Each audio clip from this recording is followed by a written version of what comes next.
You're still watching the continent's #1 magazine show. I hope you're enjoying the show as much as I'm enjoying bringing the show to you. Now, this is the part of the show where I give you the answer to that trivia question I asked you earlier. Do you remember? I wanted to know, Morocco won their record third CHAN title last weekend. When did they win their other two titles? SC, you have the answer to that? Yeah, definitely. The Atlas Lions have previously won this CHAN tournament 2018 and 2020 for the viewers at home. 2018 and 2020, and wow, boy, that goal by Lam Louis still gives me goosebumps. Anyway, let's move away from that. Let's talk about the road to World Cup 2026. And what do we know about the qualifiers so far? Look, it's not as clear as daylight. You can still see teams that are on the top. Of course, you can automatically say these are the kind of teams that are going to go through when you look at how they're sitting. And so the teams top in every group automatically qualify. 100%. There are going to be 9 teams that would qualify virtue of topping their groups. 100%. And then tell us about the runners-up. Yeah, what happens to the runners-up? The runners-up are going to be pushed into a group called Group J. Group J consists of all the runners-up, and it's a group where they'll be competing for that spot to play in the Confederation. Thank you for that. Confederation playoffs. And once they are there, then they'll be fighting for a position to go to that last spot that Africa would need, which is the 10th spot that we need. Okay, now let's talk about the games we could look forward to. Let's talk first about DR Congo versus Senegal. These are games coming up, by the way. Burkina Faso versus Egypt is going to take Egypt really just refusing to show up for the rest of the qualifiers for anything to go wrong in that group. And then Ghana versus Mali. We know Burkina Faso on a good day could be a very tough team. Out of those matches I've mentioned, which one are you looking forward to the most? It's so interesting that you're leaving out a certain match, you know. Yeah, we'll come to that. Don't worry. Let's just deal with these ones first. Let's deal with these ones first. But for me, you have to look at the DRC game versus Senegal. You know, that's an interesting game for me. I look at that game and I look at the last 5 games that DRC played. They've won 3 and lost 2.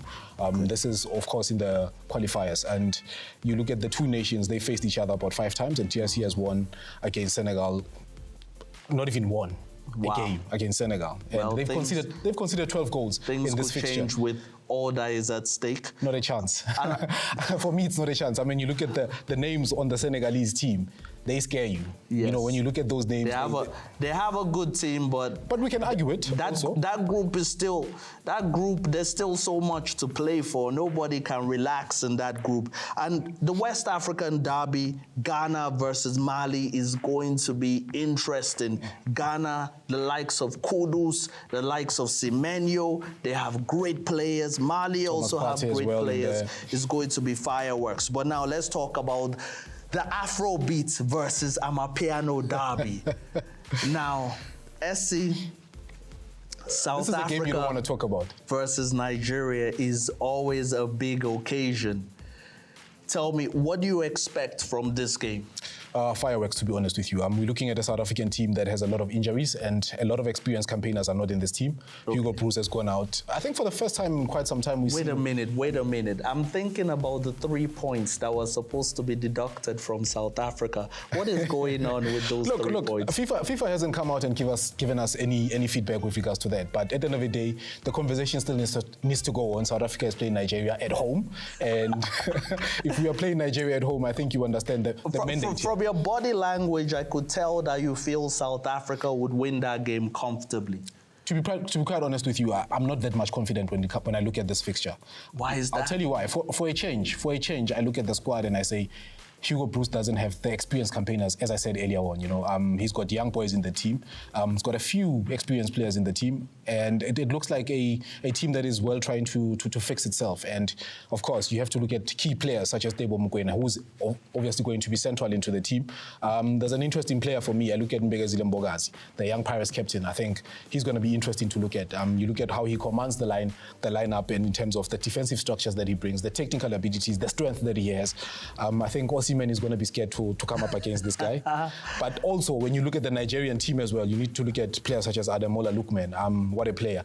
Ademola Lookman, I look at him and I say, South Africa has got a problem on the wingers. Let me just finish off. South Africa has a played since the beginning of the season. He doesn't need form.